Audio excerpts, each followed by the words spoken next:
Uzgojili smo divan paradajz i sve više plodova poprima onu žarko crvenu boju te su spremni za berbu. Ipak, nekad ne ide sve po planu, pa kada se pojavi bolest, tražimo način da sačuvamo biljke ili da uzgojimo nove.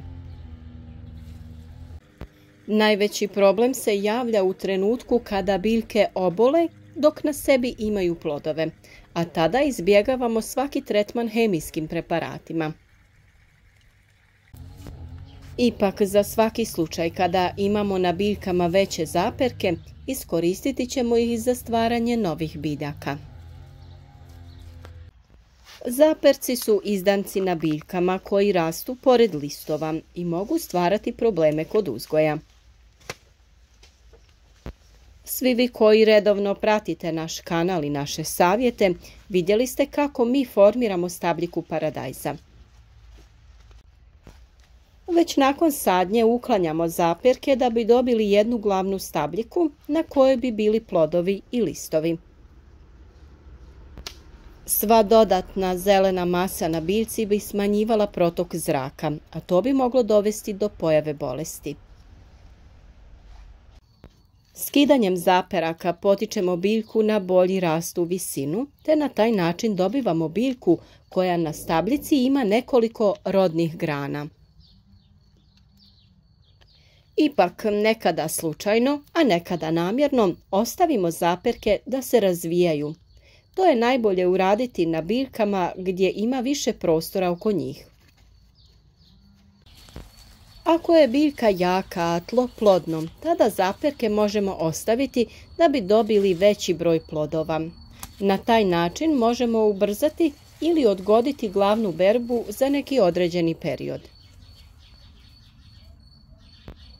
U ovom videu pokazati ćemo vam kako na jednostavan način od zaperka dobiti jednu novu biljku. Vama svima hvala što pratite naše video savjete i što ste s nama svaki dan. Podržite naš rad klikom na like ispod videa te podijelite ovaj video sa prijateljima na društvenim mrežama. Kao što vidite, naše biljke se jako dobro razvijaju i zaperci se pojavljuju svakodnevno. Nekada ih ne uočimo na vrijeme na nekoj biljci pa izrastu na čak 20 ili 30 cm. Takve zaperke uvijek iskoristimo za dobivanje novih biljaka na ovaj način. Odrezati ćemo zaperke škarama ili ih jednostavno odlomiti sa biljke.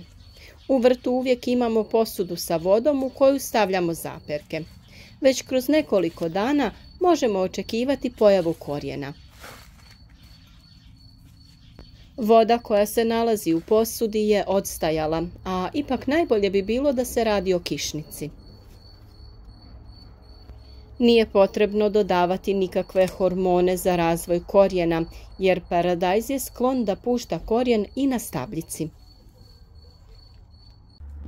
Već nakon nekoliko dana izdanci koji su bili u vodi razvili su novo korijenje. Oni su spremni za sadnju, ali važno je izabrati pogodan trenutak. Kao i kada sadimo mlade sadnice, i ove ćemo posaditi predvečer, da bi se biljka adaptirala tokom noći i već drugi dan nastavila sa rastom. Sasvim pogrešno je biljke posaditi ujutro ili tokom toplog dana, jer tada biljke djelimično uvenu i dožive šok. Iako u većini slučajeva biljke se oporave nakon nekoliko dana, ipak preporučujemo da se to izbjegava, odnosno da se biljke sade predvečer ili tokom tmurnog ili kišovitog dana. U proljeće, kada je bilo vrijeme sadnje biljaka, pokazali smo vam nekoliko načina koji su odlični za sadnju paradajza. I ono što je važno da znate jeste da pri sadnji paradajza uvijek kopamo što dublju rupu, jer paradajzu to ne smeta. Naime, on će po čitavoj stabljici koja je u zemlji razviti novi korijen, što će dovesti do veoma intenzivnog rasta. Naravno da nam je to veoma bitno kako bi naše nove biljke uspjele se na vrijeme razviti i donijeti nam što više plodova. Pri sadnji korijen mlade biljke potrpamo sa malo zemlje, nakon čega u rupu sipamo vodu da bi se ostvario bolji kontakt zemlje sa korijenom, a nakon toga rupu potpuno zatrpavamo zemljom. Ovakve biljke odmah su spremne za daljnji razvoj, a budući da na ovim zapercima već imamo cvjetove, vrlo brzo možemo očekivati i prve plodove. Već nakon nekoliko dana ovim mladim biljkama je potreban i naslon, pa ćemo ih privezati kao i ostale biljke paradajza. Naravno i na njima će se pojaviti novi zaperci, a da bi razvoj bio što bolji, njih ćemo također ukloniti. Najbolje je to učiniti dok su skroz mali, da ne prerastu duže od 3 do 5 cm. Ono što je također vrlo važno jeste da se pobrinemo da u prvih nekoliko dana biljke redovno zalijevamo, sve dok se u potpunosti ne ukorijene. Idealno, konstantno i redovno zalijevanje možemo im osigurati pomoću plastičnih flaša sa kapaljkama za navodnjavanje kap po kap. Ove mlade biljke paradajza možete posaditi u vazne posude, saksije ili u namjenske vreće za uzgoj povrća, kao što smo to mi uradili. Naravno, možete saditi i direktno u vrt na otvorenom ili u plastenik.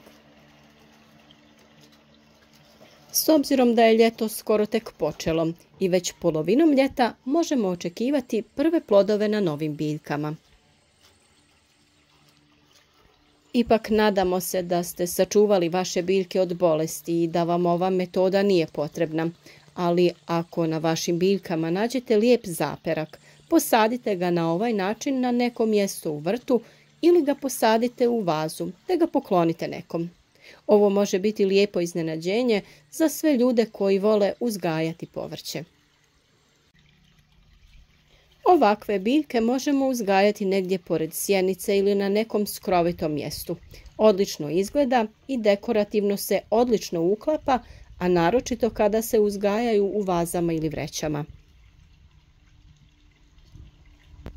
Ove godine smo isprobali vreće za uzgoj povrća proizvođača Homeo Garden i jako smo zadovoljni. Paradajz, paprike, ali i drugo povrće odlično napreduje u njima, a odlično su se pokazale i za uzgoj krompira kojeg smo prije nekoliko dana i izvadili. Budući da volimo uzgajati biljke i svaka biljka nam je bitna, mladi paradajz smo posadili u vreću u kojoj uzgajamo batat. Vjerujemo da će se dobro složiti i da ćemo gore na paradajzu imati puno lijepih plodova, a u zemlji velik broj raznobojnih batata. U našem vrtu i plasteniku uzgajamo različite sorte paradajza i nakon posljednjih videa puno vas je pitalo o kojoj sorti se radi. Nama najdraži su čeri, ali od krupnih sorti najviše sadimo paradajz sorte Reli. Ova sorta je otporna na bolesti, a ima jako dobre prinose. Plodovi su pravilnog oblika, pa je idealan za ljude koji uzgajaju paradajz za prodaju. Čeri paradajz uvijek zauzima svoje mjesto u vrtu. Njegovi sitni plodovi odlični su za konzumaciju jer su uvijek na dohvatu ruke kada nam se ukaže želja da okusimo taj prelijepi okus. Upravo ova sorta najintenzivnije formira zaperke i krošnja je zbog toga jako gusta. Često od tih zaperaka stvaramo nove biljke na način koji smo pokazali u ovom videu. Da li ste i vi probali ovaj način razmnožavanja? Kako su se razvijale vaše nove biljke i da li ste brali sa njih plodove? Pišite nam sve o tome u komentarima ispod videa. Naravno da želimo čuti i vaša iskustva. Nadamo se da su vaše biljke u vrtu zdrave i da ste počeli brati prve plodove vašeg rada. Mi smo sa berbom krenuli, ali je još puno tema o uzgoju voća i povrća ispred nas. Zbog toga ostanite sa nama i u narednom periodu i zajedno uzgajajmo zdravo voće i povrće.